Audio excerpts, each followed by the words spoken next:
Good morning, Miss Graham. Thank you. Good morning, Constable Geddes. Morning. On Wednesday, we'd just completed a section looking at some clips of PC Walker and discussed the conversation that you had with him. I'd like to move on now to a later period during the day, and this is in the afternoon of the 3rd of May 2015. So this is after it had been known or people were aware that Mr. Bio had died. And can I just remind you of what you have in front of you? You have 3 transcripts. So we have one for camera 12, which we heard on Wednesday was from the cell corridor, and that's perk 01463. We have one from camera 14, which was from the primary charge bar, and that's COPFS 05963. And the third is from camera 15 at the secondary charge bar, and that's perk 01472. Do you still have those in front of you? Yes, Thank got 3 you. of them, That's great. Could we start with the transcript from camera 15, which is the secondary charge bar?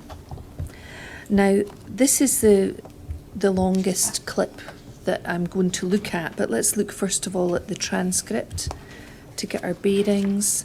And if we could start at page 37.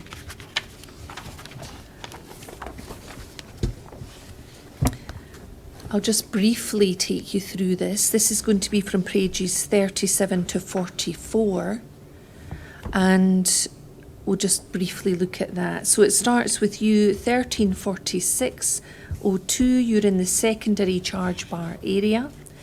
That's on page 37. It's towards the bottom. And some CID officers enter that area and they stop to speak to you. And there's various areas that are inaudible. There's mention of it being on page 38 in the Daily Record. And mention at the bottom of page 38, no place to go. And then on page 39, there are some comments about there's four locusts, that type of thing. And then towards the bottom of page 39, a reference to bashed a man in the head, they killed him restraining him. And then on page 40, there's mention of a Facebook photograph. And then there's mention at the bottom of page 40 of the boy never had a knife in his hand, whether he dropped it on the grassy bit, but he's been coming at them, and there's mention of CS and Pava. Then 41, there's mention by you of he's flung a punch connected to the back of her head. I'm no sure if she was on her back or her stomach, but he's then went like that, stamping on her and some gesturing, and then on her stomach, so he's stamping on her back.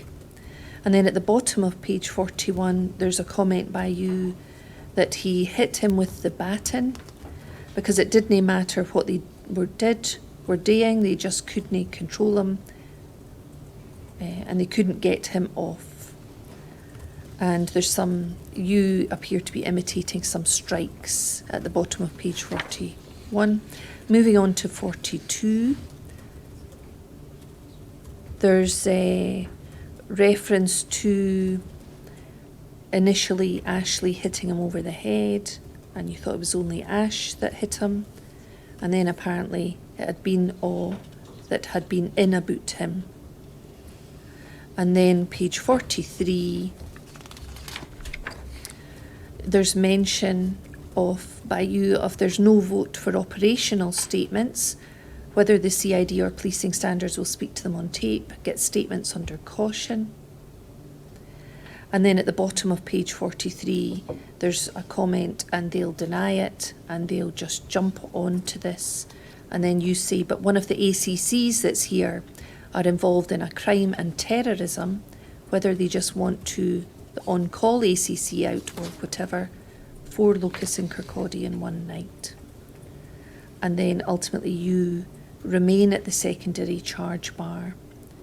And that's the section I'm going to be playing. So it's from pages 37 to 44. And as I said on Wednesday, you can follow the transcript as we watch this particular clip. So I'll now ask Miss Drury to play the clip, but essentially we're moving from 1346:02 or thereabouts.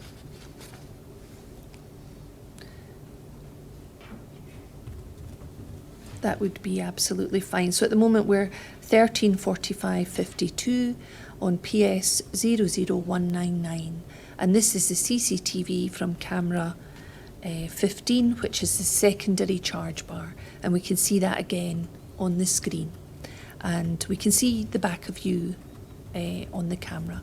So let's watch this section until 1351, which takes us up to page 44.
Incredible.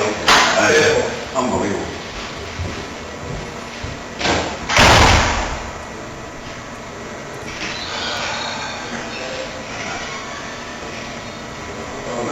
Horrible. Thank you very much. Were you able to follow that as we went through? Yes. Thank you. I'd like to ask you some questions about elements that are noted in the transcript. So if we use this transcript as we go through, and if we can start on page 38, please.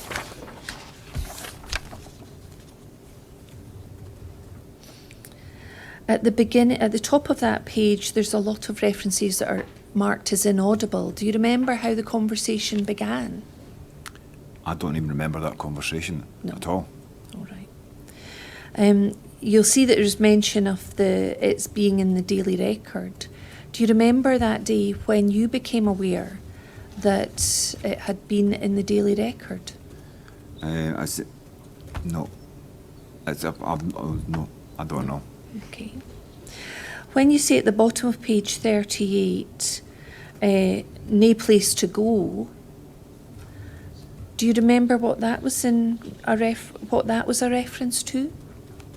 No, I don't even remember that conversation about the officers at all. Right. So having looked at the clip of the CCTV and knowing that is you, do you have any recollection now? 100% that's me in the footage, but I've got no recollection of that conversation at all any time. Right. Well, let's just carry on going through the transcript. It says there at the top of page 39, it's you saying this, it says interviewing my shift. Now, you told us on Wednesday that you were a member of Response Team 4. Yeah. When you're referring to my shift, is that what you mean? Yes, it'd be team 4, the officers on Team 4. So you would be aware that at some point during the day, people would be interviewing your shift, the Response Team 4. And it mentions there, battened at the locus. So by this time, so this is after 1:45, you were aware that Mr. Bayou had been battened at Hayfield Road. Yes. And do you remember where that information came from? No. No. I don't know if it was passed over the radio earlier when the event was unfolding. No. We looked on Wednesday at some airwaves transmissions where there was a reference to the fact he'd been battened to the head. Yes. So it could come from the airwaves transmissions. Yes. Or it could have come from your conversation with PC Walker that we looked at on Wednesday. Yes, one other, probably both. Or both. Could it have come from PC Tomlinson at that time? Well, I've never spoken to PC Tomlinson about that. Okay. No. And then it mentions there's discussion between you and someone from the CID. There's four locusts. There's one previously and there's 4 now, and they're all in Kirkcaldy. Do you know what that was a reference to? I'm guessing there have been 4 locusts in relation to the incident, but as far as I know, it was Hayfield Road, the incident happened, but I don't know whether the other 4 would have been or where. So it may be that there were 3 other areas or locusts or I would loci. take it from that there was 3 that other were- areas identified where something had happened. So Hayfield Road would be one of them, and there may be 3 others that the Yes. police are investigating Yes. or looking at. And that's information that you had at this time. This is 1346 to That's when the CID 1350. just made me aware of that at that point, yes. Right. So it was the CID who said there's 4, Yes. and then you said there's 4 locusts, and that sounds like a question that you were asking. So this was the first time. That was the first of me being aware that there was 4 locusts. And that was information that came to you from the CID? Yes. Or someone in Or the someone CID? whoever An was officer. speaking to on that, yes. Thank you. Then it says, towards the bottom of page 39, CID again, bashed a man in the head, They killed him, restraining him, so there's 4, and it's marked as inaudible, but we know from earlier on that page that they were talking about the 4 loci. Mm-hmm. Was it your understanding then at that time that Mr. Bio had been bashed in the head and the officers had killed him, restraining him? Was that your understanding at that time? From what the CID officer said, that would make potentially yes. So that was information shared to you, At- with you at by that the point. CID? Yes. Was that your understanding of the position in Kirkcaldy Police Office at the time, that there was a view at that time that Mr. Bio had been killed due to the restraint? The press, I don't know. I wouldn't say in a restraint there would be a reason that would kill someone. That wouldn't be my impression that being killed would be being restrained. No. So it's only the CID at this stage who are saying, bashed a man in the head, they killed him, restraining him. Yes. That's only a view being held by this CID officer at the time, I would say so. Yes. not by you. No.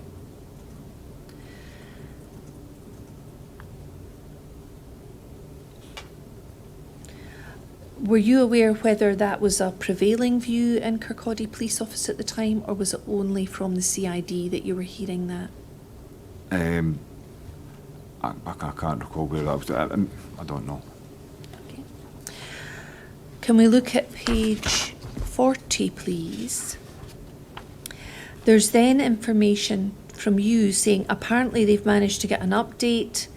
His flaming Facebook photograph about an hour and a half ago. So whether he's away home and all, and then there's an inaudible area. There's mention there of a Facebook photograph. What did you know about that at this time? I can't recall, 'cause I can't recall this conversation at the time, so I'm not sure what that relates to. Well, thinking back now, do you remember hearing anything or knowing anything on the 3rd of May about the police securing one of Mr. Bio's Facebook photographs?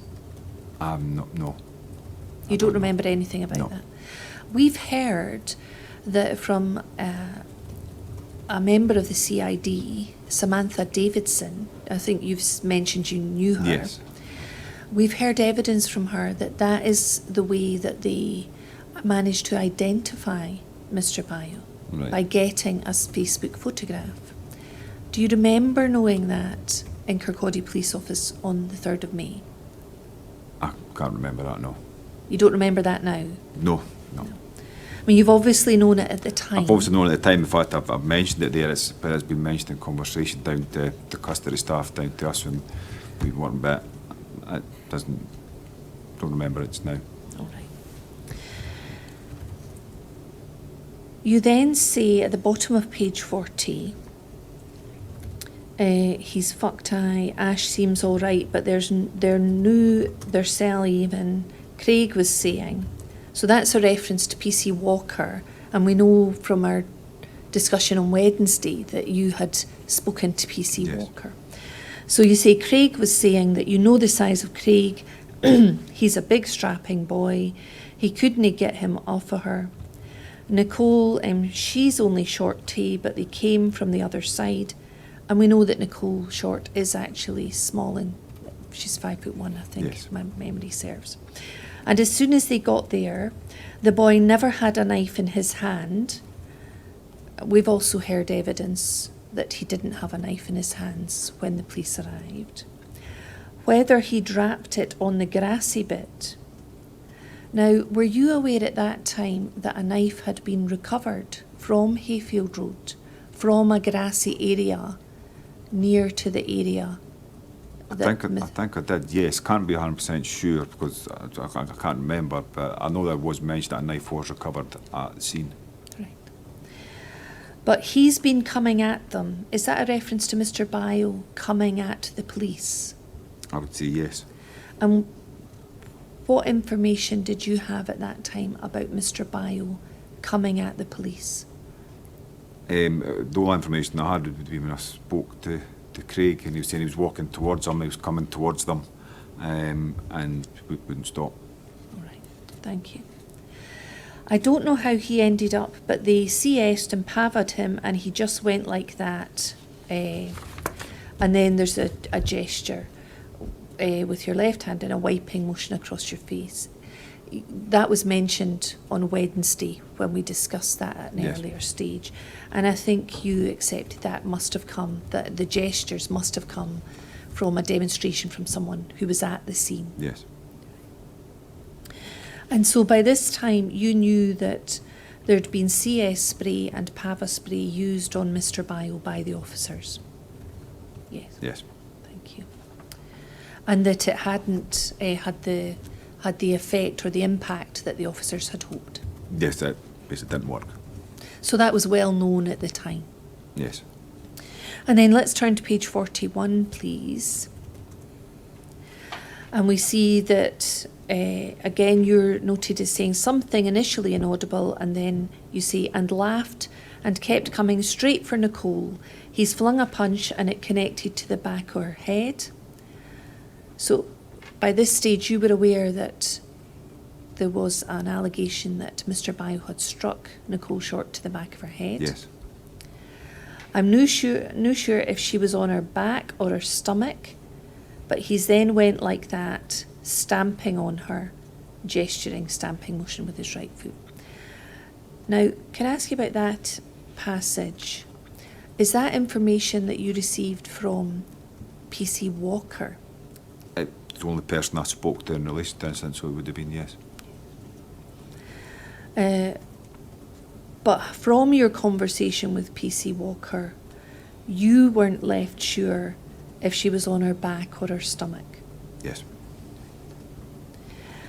And then you mentioned just laughing, and then it says on her stomach, so he's stamping on her back. So there you appear to be saying something, at least initially, some on her stomach. So he's stamping on her back, but then it's inaudible. So it's inaudible prior to that and inaudible after that. So I'm trying to get a sense of whether you knew from your conversation with PC Walker whether she'd been on her back or her stomach. I would say from that comment that the fact she was lying on her stomach and he stamped on her back, so I must have known from that conversation with Craig that Nicole was lying on her stomach. Thank you. And the CID officer then says, then they hit him, and you say, then he hit him with a baton. Now, who's that a reference to? Who's the he a reference to? I would take that. I don't know. I couldn't say 100% definite. I can't recall who it was, but obviously I know that I think Ash deadly struck him, but I don't know who that he would relate to in that, whether it's him or any other officers that were there. We've certainly heard evidence from PC Tomlinson that he struck Mr. Bio to the head with his baton. We've heard evidence of that. But it sounds like this is information you were aware of by this stage. Again, would that have come from PC Walker? It would have been, as he was the only person I spoke to. Thank you. And then it goes on to say, because it didn't matter what they did or were doing, they just couldn't control him. And was that your understanding, that the police officers at the scene were not able to control Mr. Yes. Bio? And he was just being an arsehole to everyone. Is that a reference to Mr. Bio? Obviously, yes. Couldn't he get him off? They couldn't restrain? Couldn't he do nothing? And then you're seen to imitate some baton strikes as you give that description. So again, that would be in relation to your comment about having been, Mr. Bio having been hit over with a baton. Being struck with a baton, yes. Being struck with a baton. And then other officers come into the primary charge bar, and we saw that on the CCTV. I thought this was the secondary charge bar. So perhaps that's a typographical error, because the CCTV that we just watched was from the secondary charge Yes. bar, and we saw officers coming in plain clothes, presumably CID officers. So could that maybe be a mistake? This wasn't the primary that we saw, it was the secondary. No, well, wasn't that one it? there's the custody officer. One Uh-huh. enters and walks to the main one. Oh, right, so it's So they're the walking custody officers- in the yes, direction of the two CID officers on the screen walked from the area of the primary charge bar, and they've came towards me, and I was standing at the secondary charge bar. The custody officer walked in from the door. He's walked in the direction of the primary custody. I've misread that. Thank you for clearing that up. And then you say the CID officer says it's your worst nightmare because they're just doing their job, but it happens in even though you're doing your job. Do you remember that aspect of the conversation? Obviously, I don't recall it at all. And then you say, we've all hit. What was that a reference to? I've not got a clue. You know, have you hit somebody with a baton? No, I've only had to use to smash a window, break into a car when somebody locked their keys in. Right. But you've never used your baton No, in a knife incident or no, ever? never, And never in a... never. You ever used your spray? 3 times. What occasions were they? One was a male that was self-harming with a knife, and he was basically threatening us with a knife, and as he went to cut himself, used the CS to basically try and restrain him because we had to go and get hands on, and the fact this boy's got a knife, clearly cutting himself to try and save his life, used the power to, and effectively did work because he's dropped the knife to cover his eyes if they'd been sprayed. I think 2 other times it didn't work properly. The spray just puffed in front of me and didn't actually reach the person that was probably closer than me, probably was distance between myself and the woman here. Was that because of the mechanism or just because it didn't work on the person? It just might have been a faulty can. It puffed up as a cloud instead of the jet that was meant to come out. Right. So there's only once I've actually used it and it's worked. Thank you. And then you say that cause initially we thought Ashley hit him over the head, and it was only Ash that hit him. We thought, for fuck's sake, and then apparently it's been them all that have been in about him.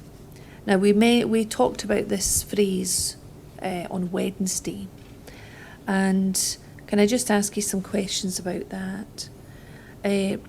You've said initially we thought Ashley hit him over the head, and it was only Ash that hit him.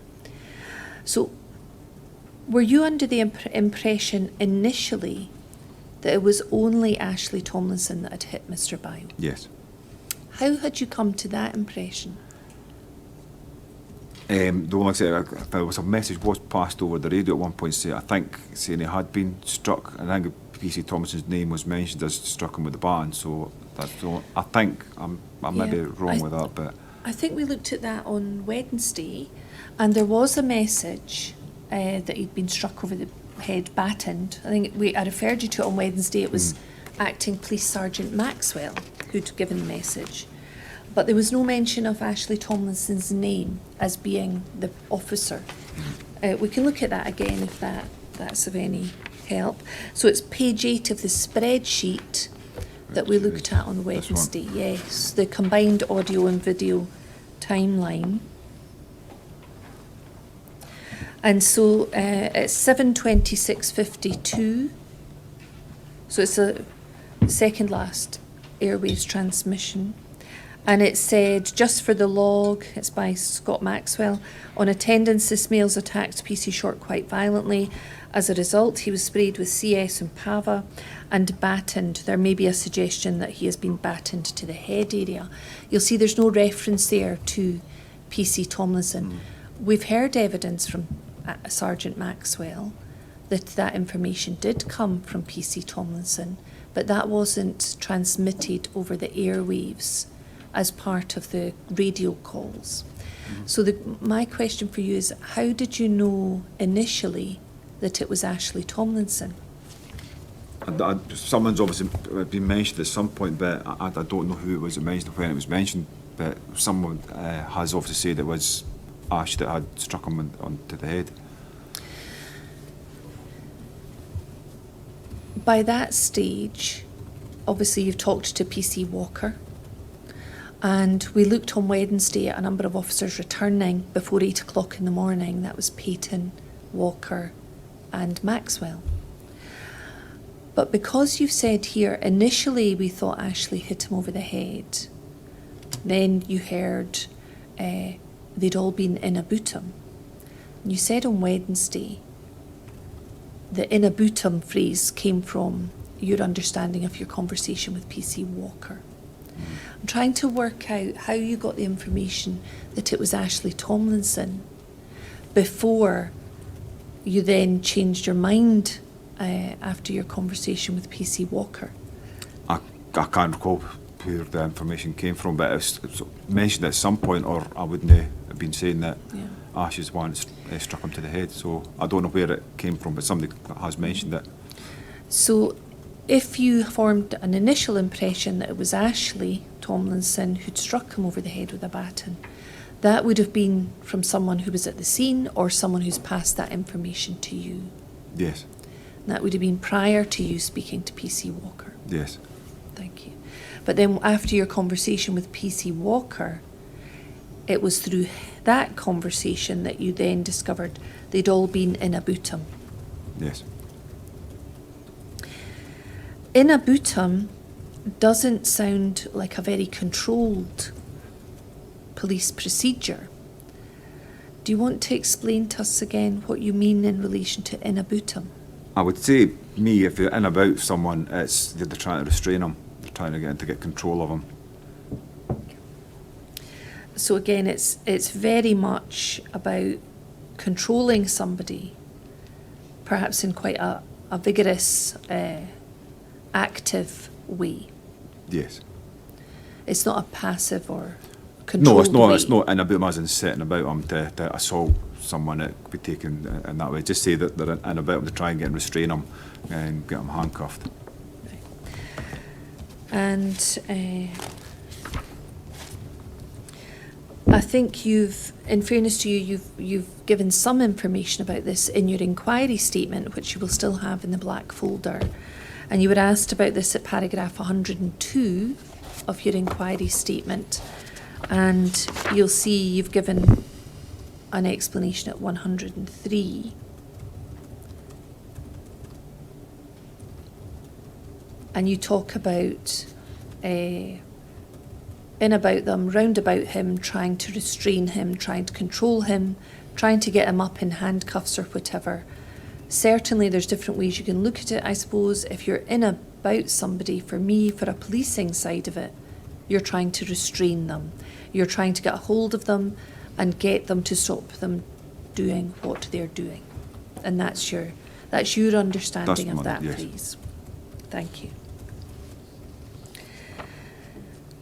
And then at the end of paragraph, page 42 of the transcript, the CID officer talks about, so they'll all need, and it's inaudible after that. So that's on page 42 of the transcript, camera 15. What did the CID officer mean, they'll all need? What was it they would all need? You've then said sorry, and I think at that point you leaned in to the CID officer. I don't know. You don't know? We're not knowing the full question they asked me. I don't know. And he then goes on to say they'll all need to be, and you say that's the thing, we're wondering if then that the CID will end up, and you say because there's no vote for operational statements, whether the CID or policing standards will speak to them on tape, get statements under caution. And can I just ask you about that? You spoke about statements under caution on Wednesday, so I don't need you to explain that distinction again with operational statements. But this phrase here, there's no vote for operational statements. Who told you there'd been a vote? I can't recall that. Don't know. There's nothing about this in the Storm call cards. There's nothing about this in the Airways transmissions. Is there any any other source where you could have heard there's no vote for operational statements? No, the only place I've heard if it'd been in general conversation with anybody, you mentioned the idea about the talk of the steamy, that people be talking about different stuff, people going in and out doing their duties. Different people could have been speaking, different people, information could have come from any place, and at some point during conversation that may have come up, and I've heard that's picked up on it, but I can't identify that phrase with any one particular person because I don't know where it was first mentioned, where it came from. Was any part of your conversation with PC Walker about there being no vote for operational statements? I don't know, I can't remember. We've heard evidence from PC Walker, amongst others, that they didn't write operational statements on the day. And we've also heard other evidence from many of the officers that they took legal advice and they didn't give witness statements until the 4th of June. So nothing on the 3rd of May or any of the days after that in May in relation to either operational statements or witness statements to PERC. So I'm wondering, the officers having agreed not to or decided not to give those statements, whether you were aware at that time that there had been some sort of vote, maybe in the canteen or within the officers who were at the scene. I don't know. You don't know. But certainly at this time of the day, before 2 o'clock in the afternoon, you appear to be discussing with a CID officer that there was no vote for operational statements. From that transcript, yes. And then further down that page 43, the CID officer says, you don't want to say anything, do you? When's it happening? And you say it's happening right at the moment. And the CID officer says, and they'll deny it. And then over the page, they'll just jump onto this. Can I ask you what this is in reference to? You don't want to say anything, do you? What do you mean? What do you think he meant, the CID officer or she? What do you think they meant by you don't want to say anything, do you? That's something they could answer. I don't know. I can't put words into their mouths if they've made that comment. I don't know. So what about the comment you made, it's happening right at the moment? Whether that, I would, again, because I can't remember, the only thing I would talk about, because we're talking about giving statements, I think whether it's happening just now, that they're giving the statements, or they're having this potential vote, whether they're going to give statements there and then.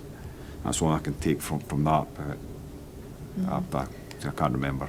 We've heard evidence from the officers that they were unclear on the 3rd of May about their status. And when I say status, I mean, were they being treated as witnesses or were they being treated as suspects?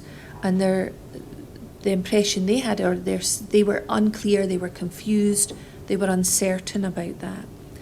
So you've just been talking about no vote for operational statements, and you've talked about statements under caution as an alternative.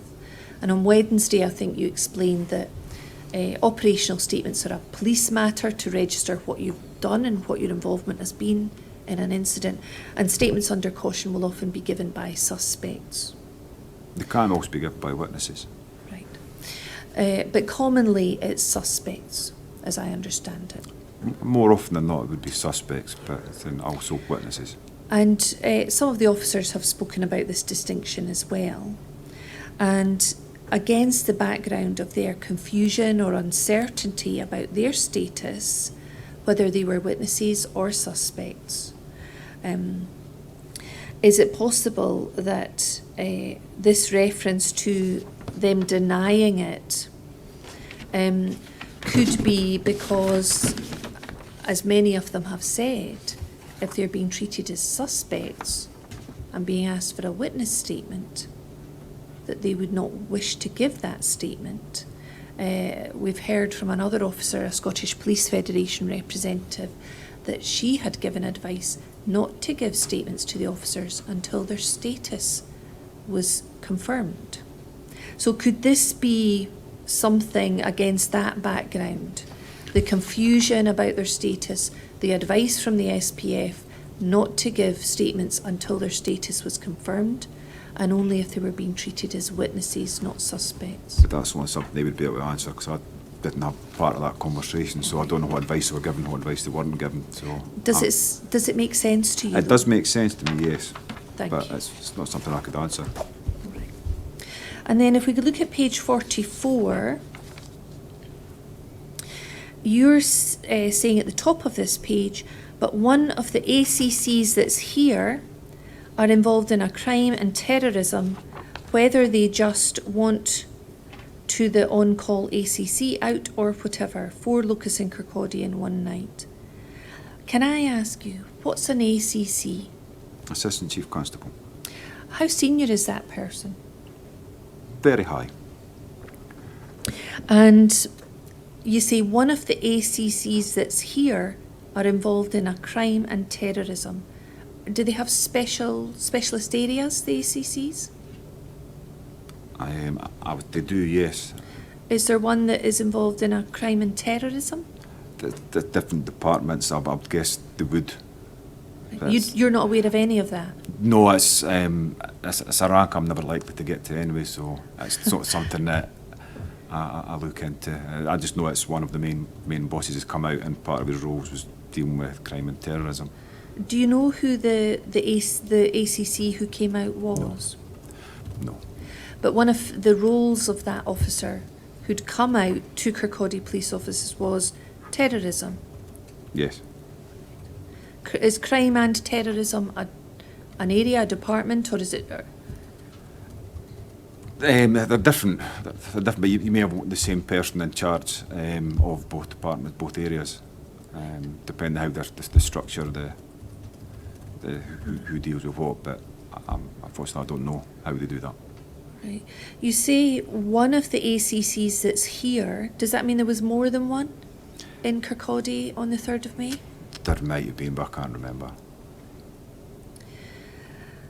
But it would appear that on this day, you were aware that there was at least one ACC in Kirkcaldy Police Office, and that they were involved in a crime and terrorism, whatever that may mean. Yes. And then you say whether they just want to the on-call ACC out or whatever. Is there an on-call ACC at any one time? I'm guessing there must be. I don't know. You don't know if there's an on-call ACC? I would say that there probably will be, but again, I don't know. I just don't know. You don't know. That's not something that you have to deal with as No. a custody officer? No. And you're not aware if there's an ACC that can be called on-call or otherwise? Personally, no. But you do know, or you did know, on this date, that one of the ACCs was here, i.e. in Kirkcaldy Police Office, Yes. and that he was involved in terrorism. Yes. Thank you.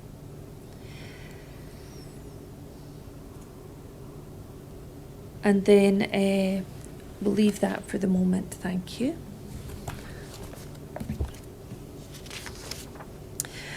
I'd like to ask you about your contact with PC Tomlinson. So if we could look at camera 15 and the transcript for that. That's the one that we just looked at. But this time look at page 58.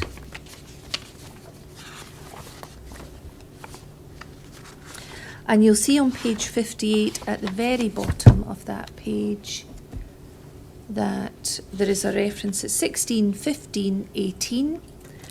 And it says, PC Ashley Tomlinson enters custody facility and walks in direction of the primary charge bar and cell corridor. And then at 16, 15, 53 on page 59, PC Tomlinson enters secondary charge bar area carrying a sleeve of polystyrene or plastic white cups and exits out the main door of the custody facility. So I'm going to ask Ms Drury to play that clip. It's a very short clip, it's under a minute. So that's from 16, 15, 18 or thereabouts. And again, we'll see on the screen as Miss Drury gets to the right position that this is the secondary charge bar area that we see on the screen.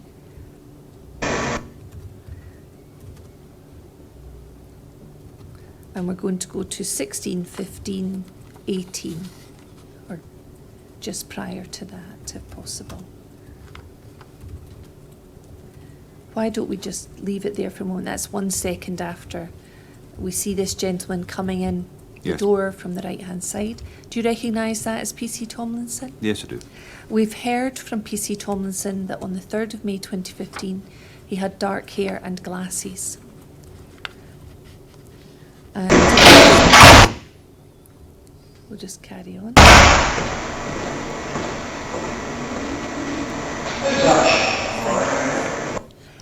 Can we just continue listening to that? We see that PC Tomlinson's walked from the right-hand side of the screen towards the primary charge bar area, and we'll hear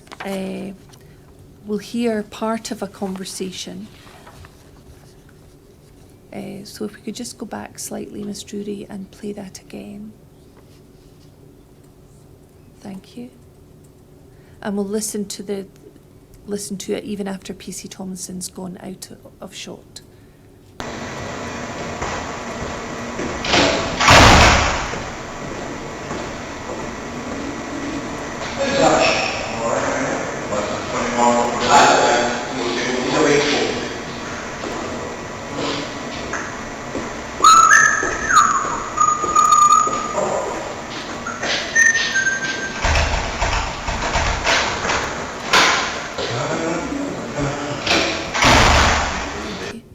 Did you hear part of a conversation off screen, off Yeah. the camera? Who was that speaking? I said my voice. That was me. That was you. And you were speaking to, I heard it say, there's Ash, or I said, here's you Ash. you all right, Ash? You're all right. And was that the extent of your conversation Yes. with him? And then is that you walking No, back towards? that was one of the not you. PCSOs from the back shift that was taking over for me to let me go home. So were you at the primary charge bar area at that stage? I certainly must have been down in that area, yes. And was this the first time that you'd seen PC Ashley Tomlinson Yes. on that day? And then can we look please at camera 12, the transcript first of all for that. So let's move on to the cell corridor transcript for camera 12. And if we look at page 44,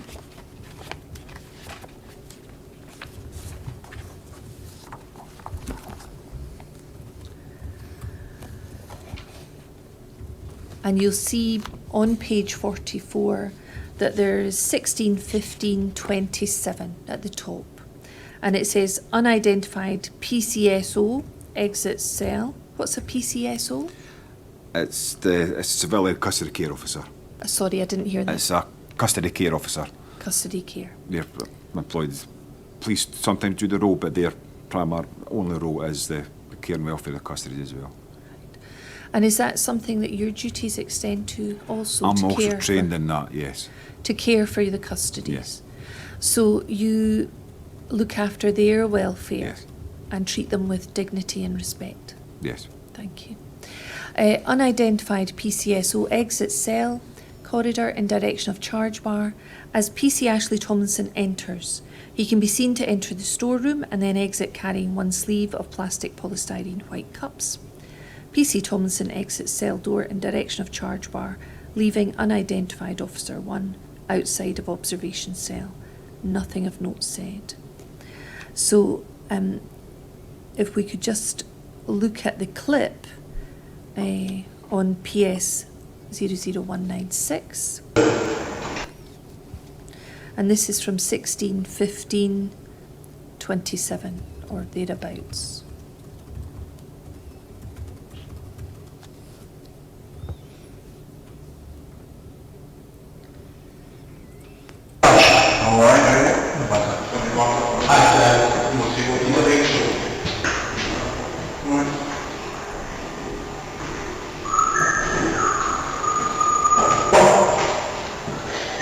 Thank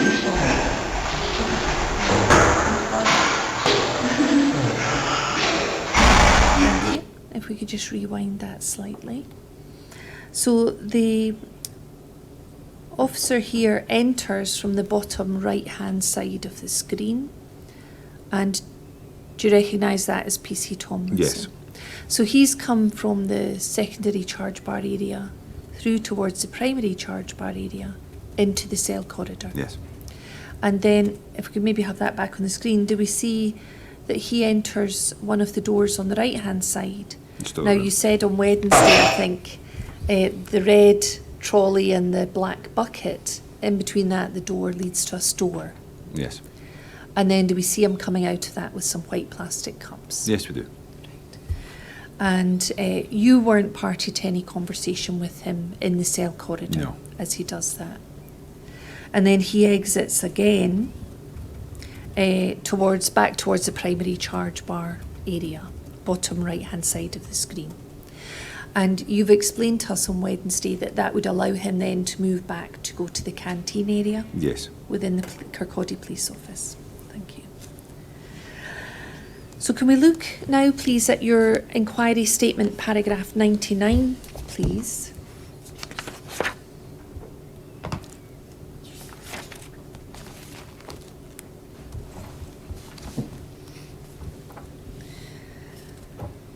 And you'll see it's at the bottom of the page there, and it says, "But I genuinely have only spoken to the two people, that was Craig and Ash. The only time I've seen them at the station, and I've never spoken to anybody else about that.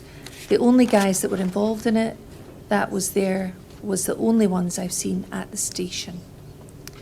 And just thinking about that now, you also explained to us on Wednesday you'd actually seen and spoken to Acting Police Sergeant Maxwell. to get as my he then radio. was. So you had actually spoken to Maxwell in relation to an airwave radio. Mm-hmm. Did you have any conversation with Acting Police Sergeant Maxwell as he was then in relation to the events at Hayfield Road?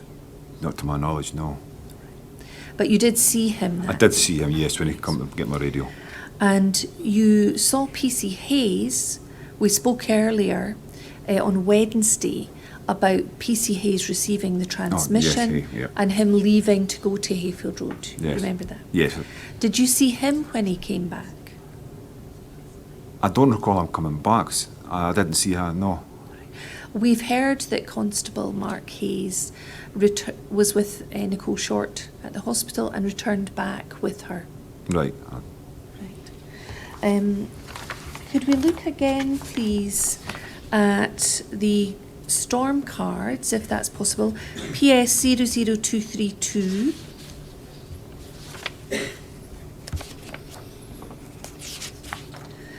And if we could look at page 6, or page 6 of 13, halfway down that page, at the time is 10:01:44. I think we did look at this on Wednesday, but let's just refresh our memories. It says PC Hay, that's myself and PC Short heading back to Kirkcaldy Station, and that's recorded on the 3rd of May at 1 minute past 10 in the morning. So it would appear that he did return, and we've certainly heard evidence that he and Nicole Short did return to Kirkcaldy. Mm-hmm. Did you see him at any point that day? No. No, not after he left in the morning to go out to. All right, thank you. And then you mention in your inquiry statement that you also got in touch with PC McDonough, who had been at this scene. Do you remember that? Yes, I sent him a text message at night, just asking if he was okay. Now, on Wednesday, you told us that PC McDonough was your probationer and you were his tutor constable.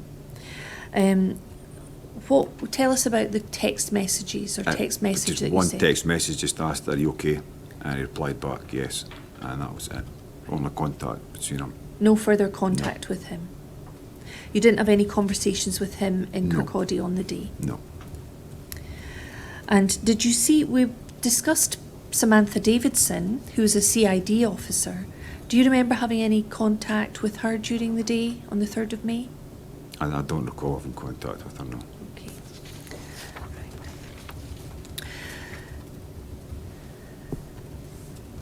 So paragraph 100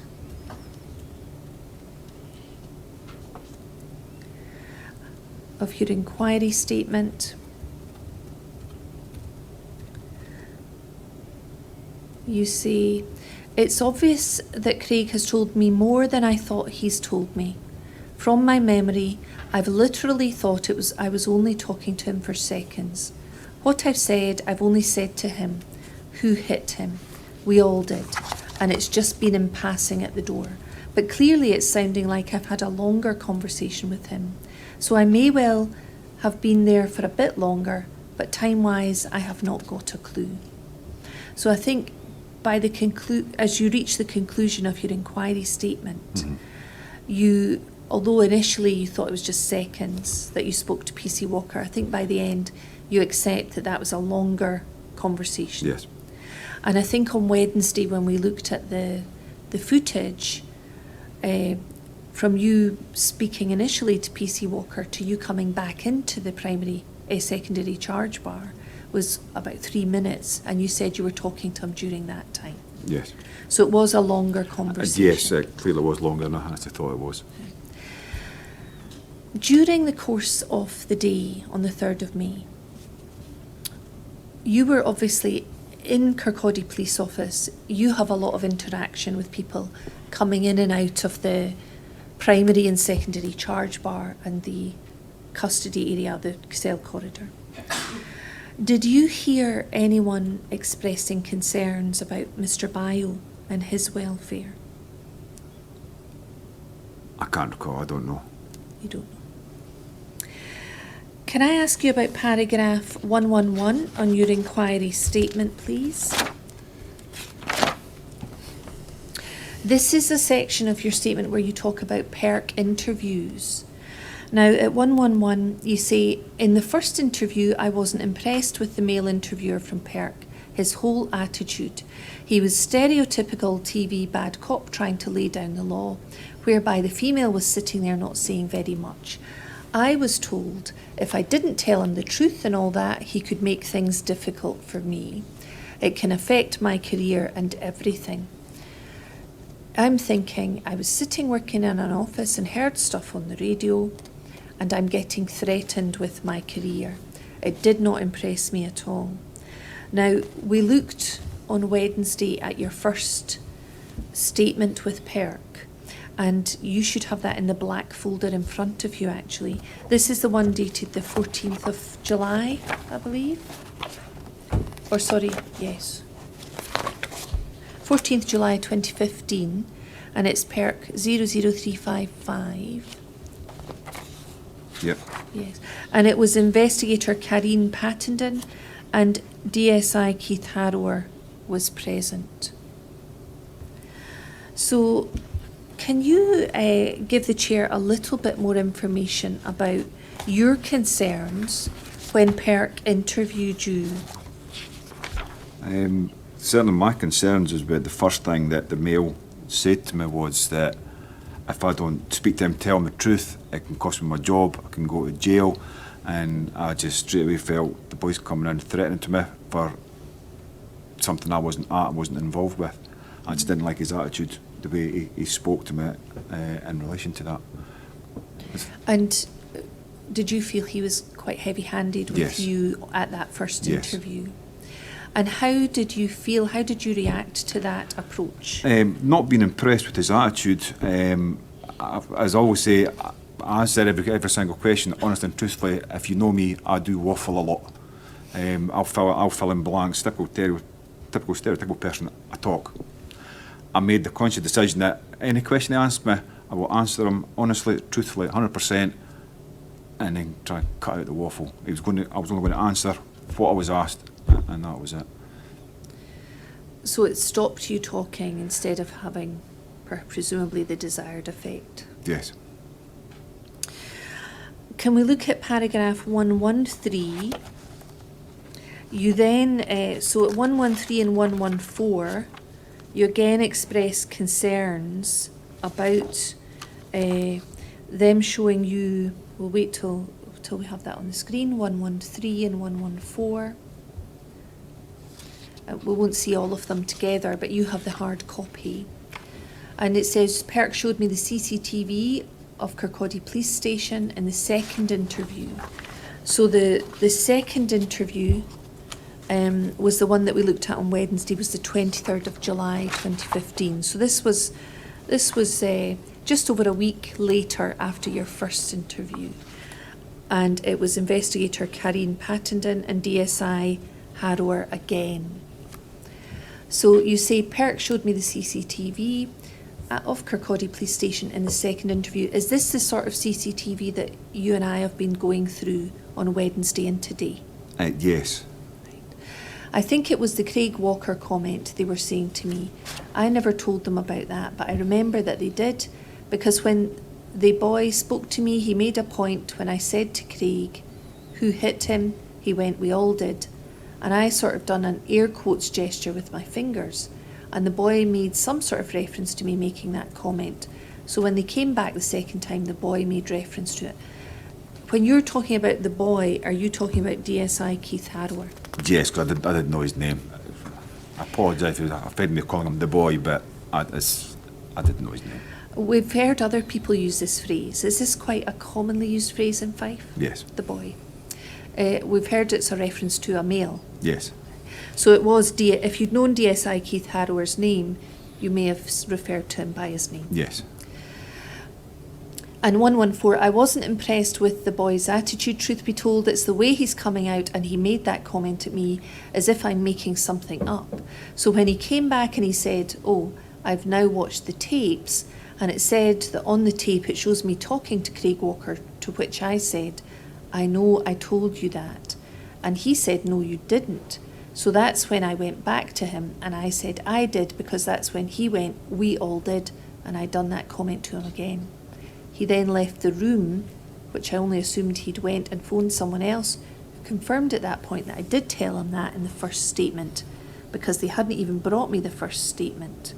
Speaking to me the second time, I wasn't very impressed in the fact they're trying to say I never told them something the first time, which I clearly did, because to me he hadn't done his homework. He's not been prepared enough. The fact he's come back and only asked me a question about something that he already had the answer to. Could you explain to the chair what your concerns were in relation to the second interview that you had with Perk? My concerns were the fact that he's asked me a question in the first statement, which I have answered to him. He's came back for a second interview to ask me about something that he'd already asked me in the first statement. He then clearly hasn't researched it and checked it and read what he's given initially, to come back to ask me again about something he's already got. So I felt the way he's conducting his inquiry is not the best. So you had concerns about the way Perk were approaching that second interview with you? Yes. And even more widely, you say you had concerns about the way he was conducting the inquiry? Yes, I mean, he's come back to ask me a question that was already answered in the first one, and even when they came back to clarify something, they never brought the first statement, which would be written in front of them. They could have read it in front of us rather than going out the room phoning someone. So to me, they've not been fully prepared in what they've been trying to do, especially in the involvement with me. I can't speak on how the involvement with anyone else is, but my dealings with them wasn't very impressive. And just to be clear, did you have a copy of the statement? No. So it would not have been possible for you to bring a No. copy of the statement. It would only have been Perk that had retained the copy. Yes. Or the original. Yes. And was that a statement that you signed or had read over to you and confirmed? Yes, I'm going to sign the bottom of every page once they go through it, just to confirm, and if there's any errors, I would mark it and they would get amended. But every page, like these ones, a signature at the bottom. But that was in the hands of Perk? Yes. Thank you. I'd like to ask you some questions about race now. I don't know if you've seen other evidence of the hearing. I've not watched any of it at all. All right. Well, these will be new to you. You've touched on some of the topic as we've gone through the transcripts and I've asked you certain specific questions. But can I ask you about training, first of all? On Wednesday, you said you had 21 years service. And would that mean you joined as a probationer in 2001? Yes. And many officers have given evidence about receiving training at Tullyallen on equality and diversity when they started their police service. Is that something that you did? Yes. What did that course cover? Do you remember now? Everything relating to any people of different race, different genders, different backgrounds, and it just covers how different cultures, how their religions, it just covers all the backgrounds that give you a wee insight into the other people, other cultures, how their different ways of life, how they live. Thank you. And do you remember how long that aspect of the course took? I don't think it was an all-day course. It might have been an all-day course, but I'm not 100% sure. Right. You've told us that you've been trained to work in the custodies as a custody officer. Did you have to get additional training for that role that covered equality and diversity? I think yes. I think we did. Yes. I think it's much the same training. Honestly, I can't remember. It's been that long ago since I've done my custody training. Do you remember when it was? 2000 and I want to say 2013 or 2000. I think it was around 2013, 2015. Right. I started doing custody work. So in the 2 years prior to the events we've been talking about. Yes. From your recollection of it now, I appreciate it was a while ago. Do you remember an aspect of that training being equality and diversity? I remember it's part of it, yes. You've told us that part of your role is to treat custodies with dignity and respect. So do you think there would have been an element of equality and diversity training as part of your custody training? There would have been. Obviously, we have people with different religions, different beliefs, and obviously we have to accommodate everybody's as best we can. Everything's not 100% that we can do, but we try to accommodate as best we can for everybody's beliefs and religion to come into custody. And we saw in some of the video clips as we were watching them, the custodies being given a lunch or food or a snack of some Yes. sort. So, unlike perhaps other officers, part of your role will be accommodating people's different preferences Yes. or needs. If there was in halal relation to meals or such, like if people are vegetarian, there is a wide variety of meals that people in custody can get. So that's something that you're aware of in your role as a custody officer? Yes. And was that something you were trained in relation to? You get on the courses, you get told about it, and over the year they changed the meals that they had. But as time changed, once it was getting pointed out that not everybody that comes into custody is getting accommodated for, changes were made as it went. As in halal meals, people that were vegetarian. Before it was just a bland meal used to get brought in from the hospital, and then that you get bacon rolls or pie and chips sort of thing, and then they changed and we brought in pre-prepared meals.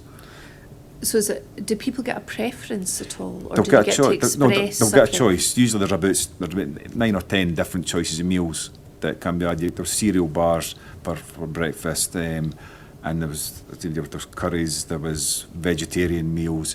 There was chicken. I can't remember how to pronounce it. There's this various selection of meals. You could cottage pie, lasagna. There was a wide selection of everything. Again, it was vegetarian and halal if preferred.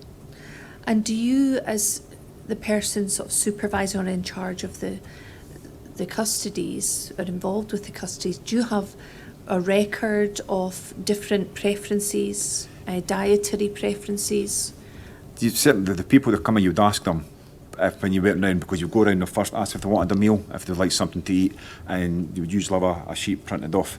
The majority of the meals were already marked as vegetarian or halal meals, so that they were just, I'm not saying basic, but they were the meals that were basically suitable for everybody. Some of them obviously weren't suitable for vegetarians, some might not have been suitable for people who had halal meals, but we had a list, and everybody that was given asked what it was the case. We would make someone there to go, that's yours, this is what we have. If you've got any special needs, which they get asked when they get booked into custody, if they have any special dietary requirements, they would then tell us when they come into custody, so we would know when it comes to meal times what not to offer them.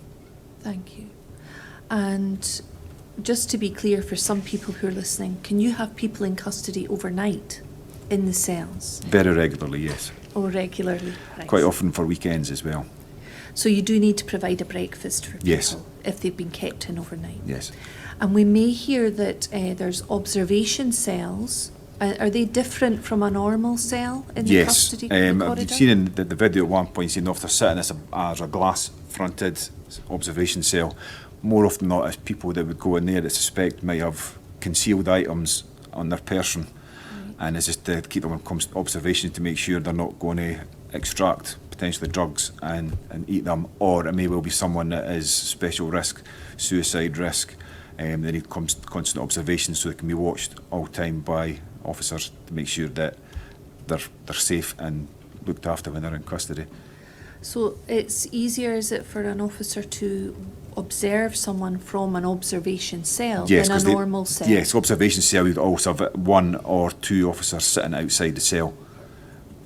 So watching we them. actually saw in a couple of the clips on Wednesday and today Yes. an officer sitting beneath the camera Yes, to the left beside a cell with maybe a larger door or yes, a it's, more obvious this whole thing is all glass fronted. And is that an observation cell Yes, for one person or more yes, than only one person. Only one You don't person. put one person in a cell at a time. How many observation cells do you have in Kirkcaldy Police There Service? is two. There's one next door to it, so it's a smaller door to the other side, but that's also glass fronted as well. So the one we could see beside the officer sitting outside, is that observation cell Observa- 1? Yeah, yes. The cells are numbered 1 to 10 on the male, then you've got the observation one, but 10 is also the second one with the glass door that you'd have as the observation cell, but that one is primarily observation cell. And just to go back to training for a moment, during your 21-year service, you've talked about training at Tullyallen and some training perhaps as a custody officer. What other equality and diversity training have you had in those 21 years? I'd have to say, unfortunately, not very much, other than this. I think 2 or 3 times throughout the year we would go back on different courses. If there are amendments get made to the course, we would go back and we'll get refresher training, just to keep our own minds aware of what is expected of us as an organisation, as well as us as individuals doing our job. Right. We've heard about some of the refresher training and that involves OST training, so Yeah. officer safety training, techniques being taught. But I'm specifically interested in equality and diversity training. Do you remember any equality and diversity training? It has been a few years since I've done my last training in that, but I think there's Moodle packages as well online that you can still go on, and if you manage to get downtime as a responsible police officer, you can go on and refresh yourself at any time you want on the training packages. We've heard that officers there's a lot of guidance and SOPs and such Yes. like available online Yes, through the police system. yes. How much downtime do response teams get in your experience? Sometimes less than 0. Yeah. You can easily go from, I've seen many times a day shift starting at 7 o'clock. I'm always one that was in early start of shift. I'm being out at calls at 6:45 in the morning before my shift's even started, to still being held on. Official finishing time then was 4 o'clock, but when the back shift come in, you've still been out at calls at back at 4 or 5 o'clock. So time-wise, especially in Kirkcaldy, Other smaller stations might be slightly different, but in Kirkcaldy you can easily go all day with not even being in the station for a meal break, let alone to come back and look on a computer and do something. So Kirkcaldy's a busy place for Yes. the response team. Yes. And we've heard that the guidance and assistance is available on the system for Police Scotland. Is that system accessible anywhere other than Kirkcaldy Police Office for the officers who are working there? Now we have our mobile devices that some people take them home and use them and do training on that. I don't know, but we can't access them anymore. So if we're out at a locust protection, we might be sitting in our car hours all out through the night. You have got the scope, but you can log on through your mobile device and you get access to training stuff on that as well. In 2015, did In you? 2015, no. No.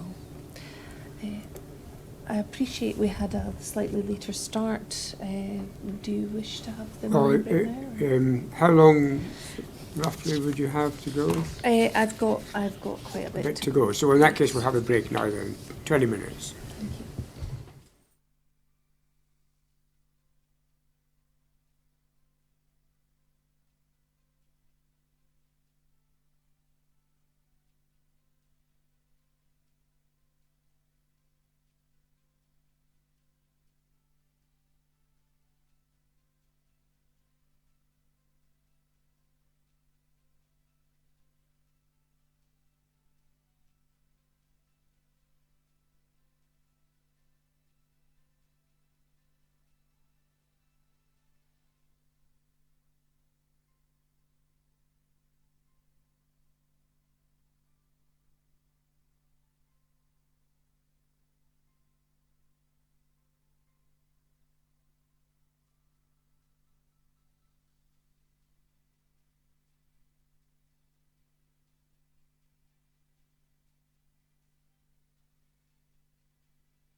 Ms. Graham. Constable Geddes, there's been a lot of publicity this week in the news about a men's club culture in Police Scotland, and a report by the DCC in Northern Ireland who's recommending more equality and diversity training for officers. Is that something that you're aware of? No, I've not heard anything about that. Or you've not heard anything about it? No. One of the things that was discussed arising out of that publicity was that after the Macpherson report into the death of Stephen Lawrence, all officers across the UK were required to attend 3 days of equality and diversity training. Now, that inquiry report came out at the 1999, so it would have been just prior to you starting with the police. I just wanted to ask, had you experienced that 3 days of equality and diversity training or not? I couldn't say if it was 3 days. There was some diversity training, but I can't remember how long it was for. Right, thank you. Have you been taught as part of the training you have had about unconscious bias, or how to guard against unconscious bias? I would say I probably have, yes, but I don't know how long the course of that would have been, what we mentioned, but so. Do you understand anything about the concept of unconscious bias? Personally, probably not, no. Okay. Have you personally ever made assumptions about a person on the basis of the colour of their skin? No. We've heard from other officers that there were no black officers or ethnic minority officers in Kirkcaldy Police Office in May 2015. Can you give us an indication of how many black or ethnic minority custodies you would deal with in your role as a custody officer? Not a lot. There's probably primarily the custodies that come in that I've dealt with have been white. Right. But you presumably have dealt with some. There's been a few males and females that have been in, yes, but not very many. We've seen on the CCTV that, and you've said yourself, you're a sociable man, and you've had a chat with other officers. As part of your work in Kirkcaldy up to 2015, or even after 2015, have you ever encountered any racist jokes or comments being made in your hearing? No. In Kirkcaldy? No. Have you ever encountered any jokes or comments about Islam? No.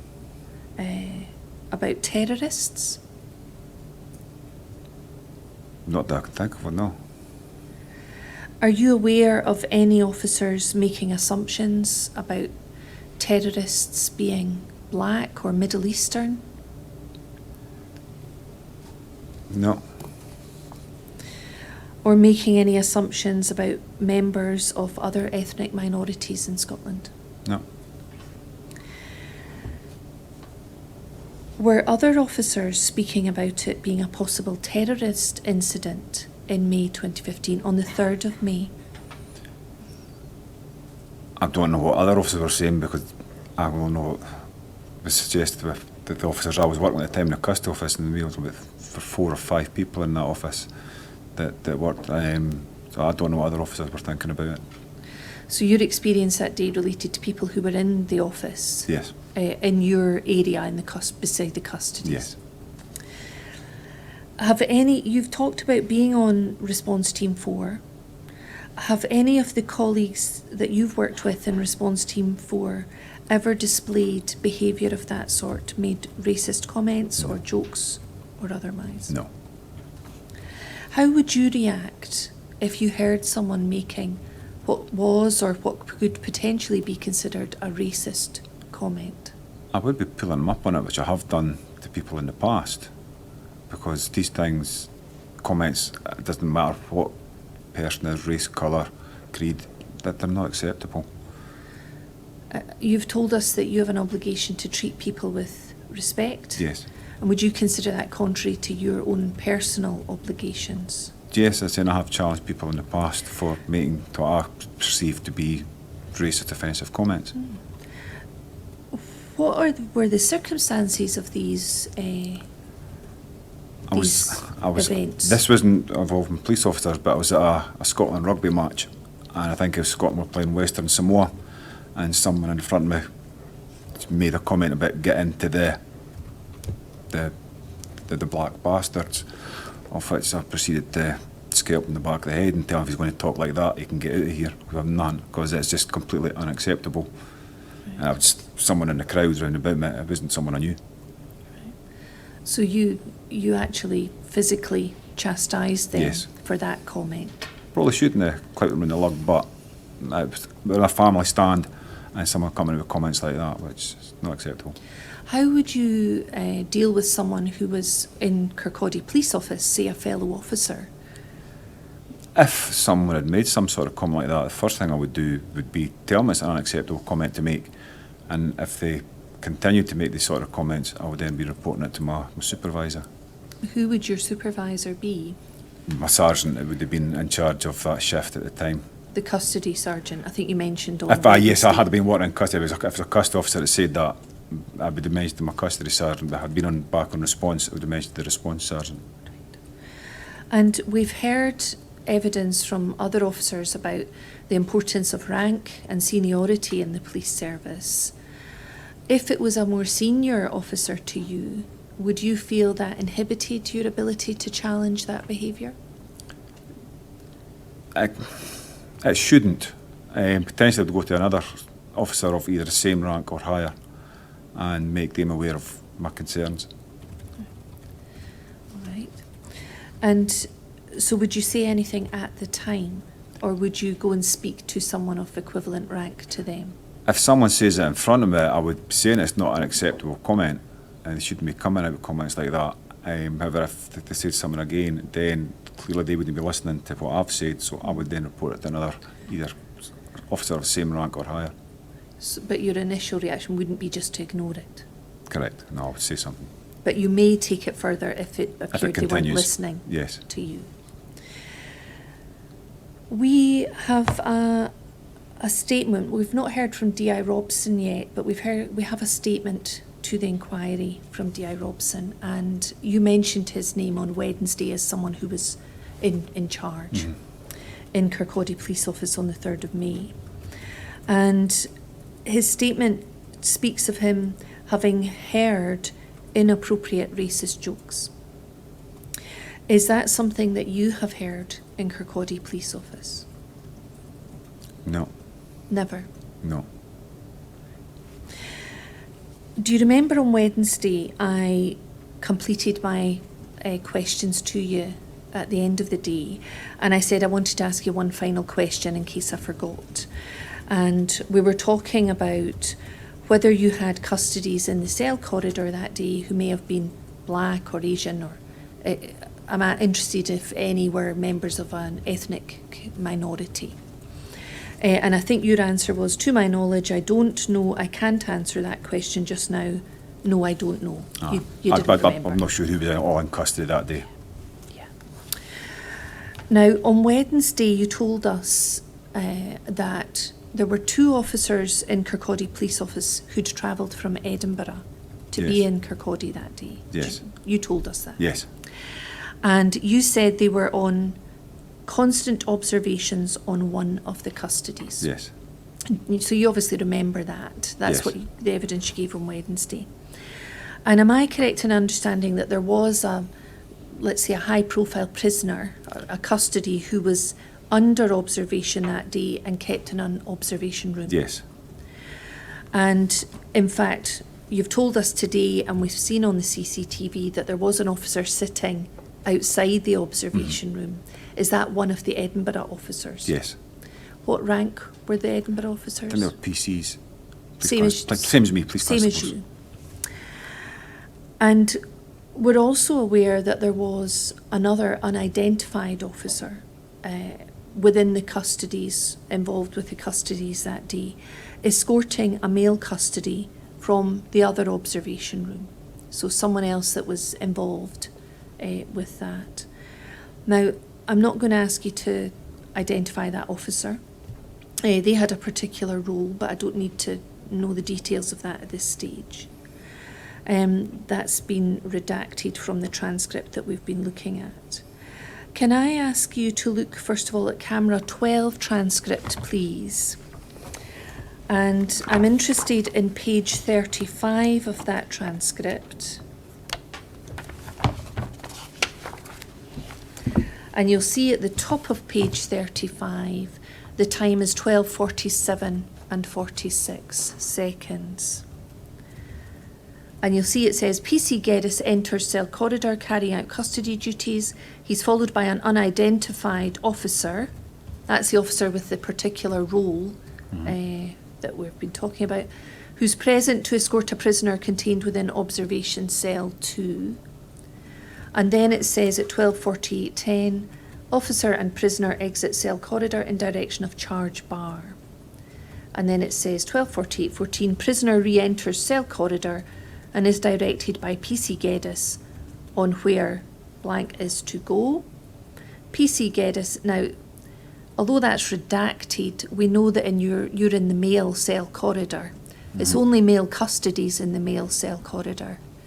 Can I assume that? Usually, yes. Sometimes the females would be going round the male side, but it would just depend how busy it is. All right. Do you remember that day, if there were any females? Off the top of my head, no. How common is it for females to be in the male cell corridor? It's not unusual.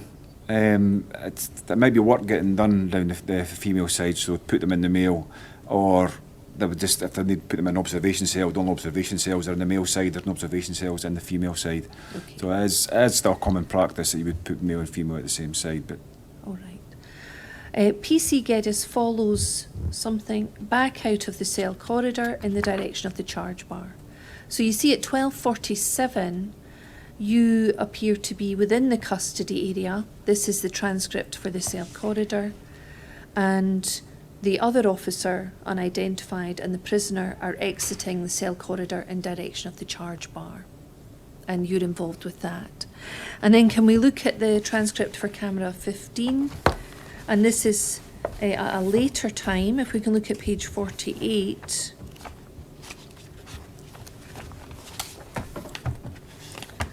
And camera 15 is the secondary charge bar. And the time I'm interested in, which is on page 48, is 14:04. And you'll see 14:04:40.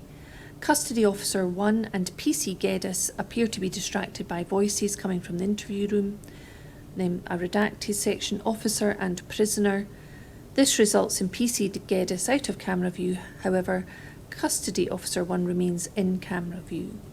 And then at 14:04:57, PC Geddes, back in camera view, continues to converse with redacted officer and Custody Officer 1 as he walks in direction of main door and exits custody area.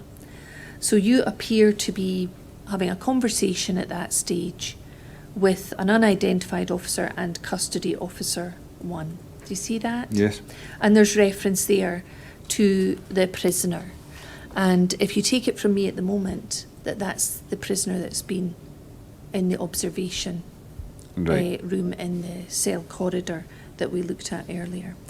Now, I'm not going to be playing this CCTV to you. You may be aware that some things are not cleared to be made public on the screen. So I won't be playing this to you, but I have some snapshots that I'd like you to look at, and there's 4 of them. Now, you will have a copy of these, a hard copy. They'll be handed to you just in a moment, but before Ms. Drury hands them to you, I want to say something. And the chair will have a copy of these. There is no need for the work of this inquiry to identify the person. So if you know the name of this person, you don't need to say it out loud. Because obviously we are under an obligation to keep matters private if they're not necessary for our work. So I'm going to, with that warning in mind, if you could bear that in mind, I'm going to ask Miss Drury to hand you the photographs, please. And you'll see 4 of them. And these have been taken from CCTV, cameras 12 and camera 15. And if you could feel free to look through them. And then I'm going to ask you some questions.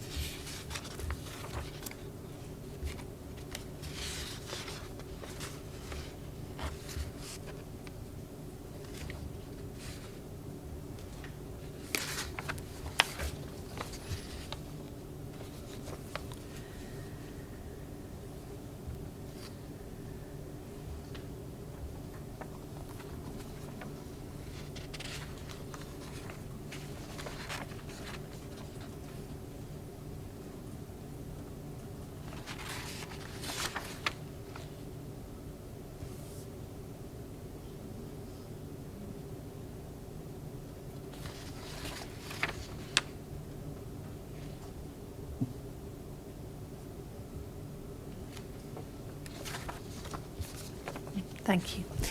And do we see that there's a person in these photographs that appears to be getting escorted by you and another officer Yes.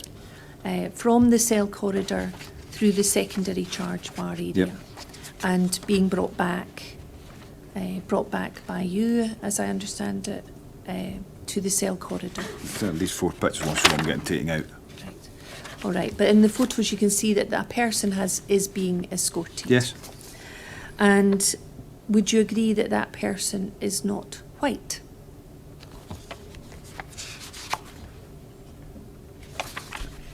It may well be, yeah.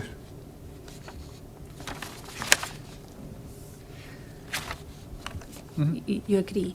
And do you remember now, looking at these snapshots of the CCTV footage, his race or his ethnicity? I don't even remember dealing with the gentleman that day. Looking at those photographs now, are you able to assist us by expressing any view about the person's race or ethnicity? I would say he's not a white male. I don't know what, from the fact that I couldn't say what nationality, ethnic origin he is, but I'd say he's certainly not a white male. And not black? Not black, no. So can you express any view about his race or ethnicity? Whether he may be an Asian gentleman. Thank you. Or Middle Eastern? Middle Eastern, yes. Thank you. So from these snapshots, would you agree that there's at least, on the 3rd of May 2015, there was at least one person in the cells who was a member of an ethnic minority in Scotland? Yes.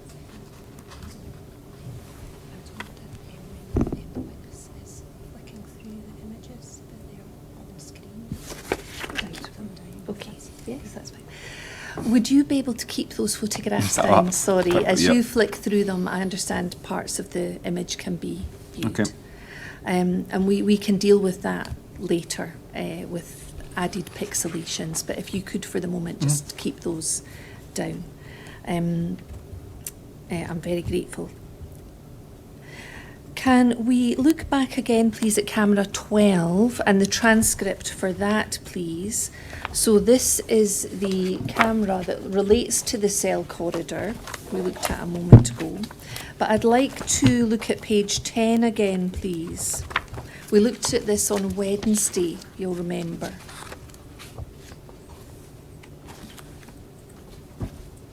And you'll see at the top, it was part of a conversation that you were having with PC Harris, just prior to Sergeant Maxwell coming in to ask for the airwaves radio. And you'll see at the top, you're said to say, "Aye, that's what we're wondering now, because the ISIS attack and that on a female on Friday, big boy," inaudible. You'll remember we had a discussion about that on Wednesday. And then after that, it says, by PC Harris, ISIS staying in the station, and then you assist with the cell checks. Do you remember discussing that page on Wednesday? Yes. Now you see that comment, ISIS staying in the station. In fairness to you, if we look at your inquiry statement for a moment, which is in your hard copy, you'll also see you were asked about this at paragraph 73. And I asked you about paragraph 73 on Wednesday, and we explored what you understood the comment to mean, ISIS staying in the station. You'll remember that I referred you to that. Mm-hmm. And you spoke about intelligence. Mm-hmm. You thought that it came from intelligence. And then on Wednesday, when we were exploring it, you explained that anyone actually linked with terrorism of any sort would go direct to Glasgow. You told us that the anti-terrorism unit was based in Glasgow. Yes.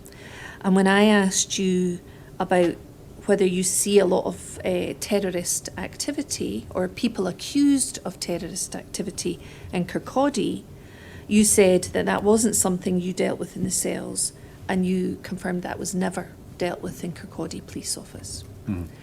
So whatever we know,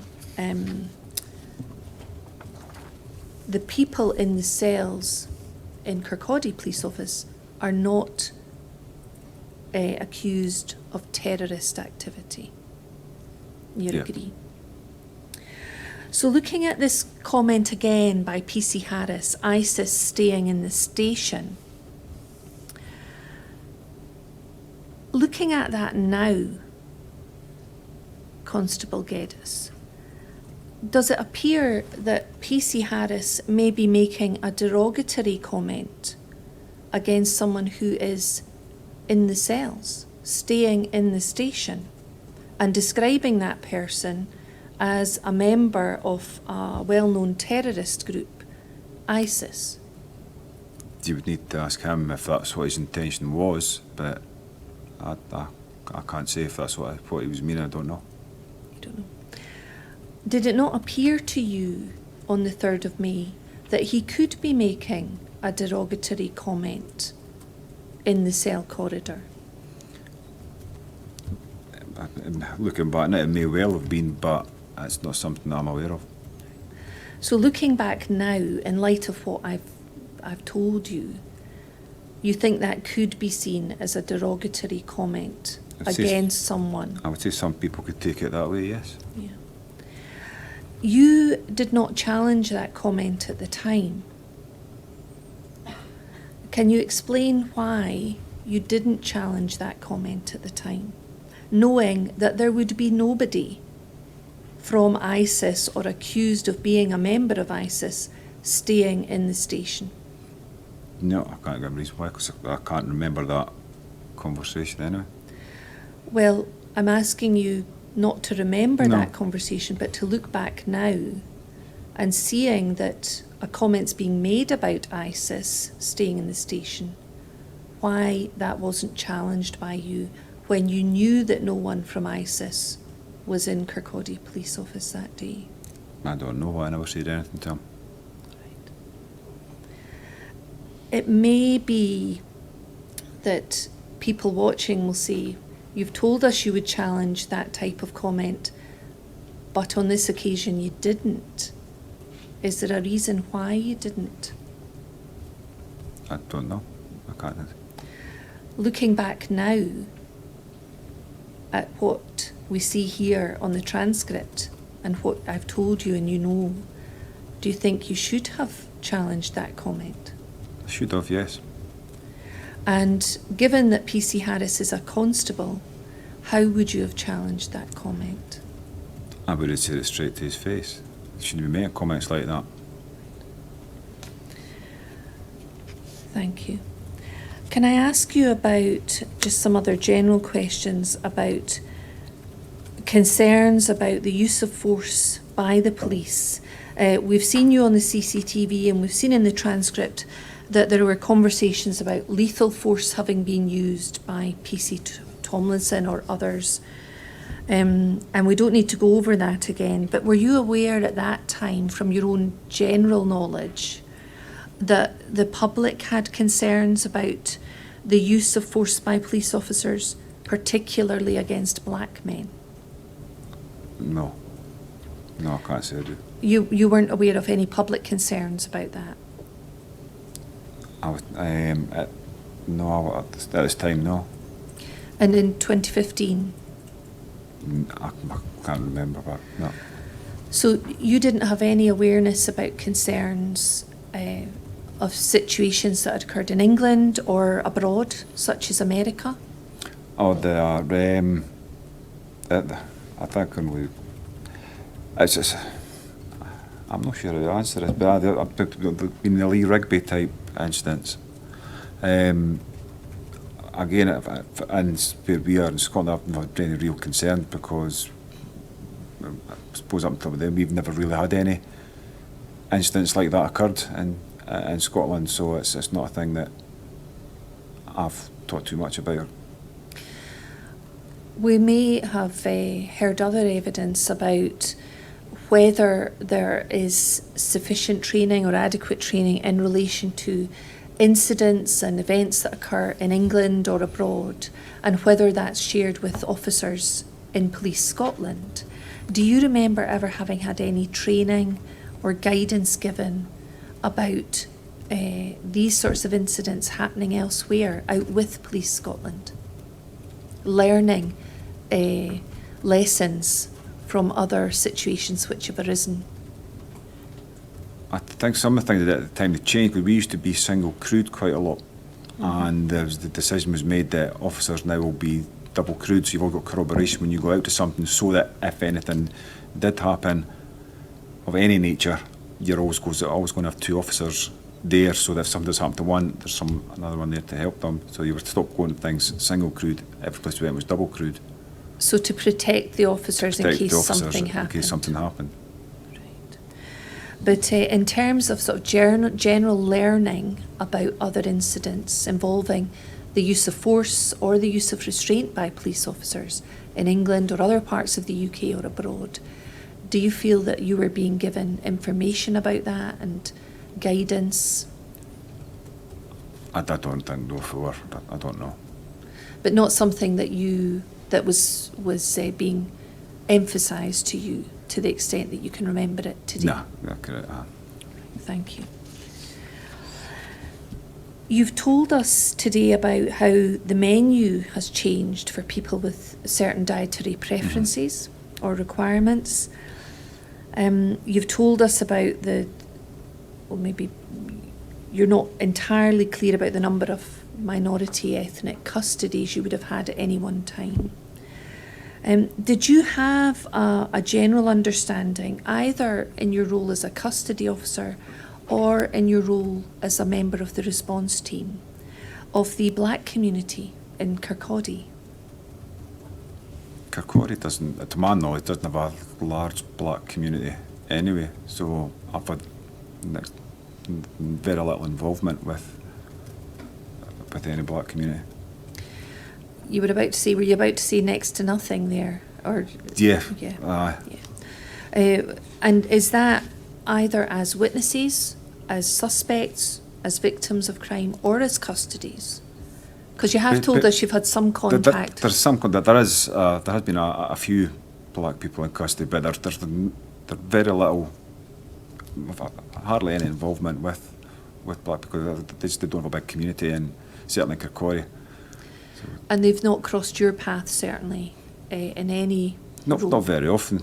No, I mean, I'll see people when I'm out and about. Go to the football, go to the ice hockey. You'll see people of different ethnicities, but it's not on a day-to-day basis that you'll be going to see people. So you've said not very often, not a day-to-day basis. Can you help the chair understand how regularly or how rarely you would come across someone from the black community with any status? Very rarely at all. next to none. Okay. Potentially if you go to shopkeepers, you have people that own the shops, but that's about it. All right. And have you ever done any work with the black community in Kirkcaldy? Me personally, no. Are you aware of any other officers in the response team or in Kirkcaldy Police Office generally doing any work with the black community? Not to my knowledge. Can I ask you, as part of either your training or just your general experience, are you aware of any stereotypes about black people, either that black men might be perceived as more likely to resist or be less compliant or more likely to be violent? No. No. Or more likely to be have superhuman strength or size? No. Those aren't assumptions, are they, that you would hold about a No, black man? no. Every person's just as a person. Could you just give me one moment, Constable Geddes? That concludes my examination. Are there any Rule 9 applications, either in the room or remotely? No, very well. Thank you very much, Mr. Geddes, Constable Geddes, for coming and giving evidence to the inquiry. I'll be rising in a moment and then you'll be free to go. The inquiry will sit again on Thursday, the 30th of June at 2 p.m. Please note it's 2 p.m. on Thursday, the 30th of June.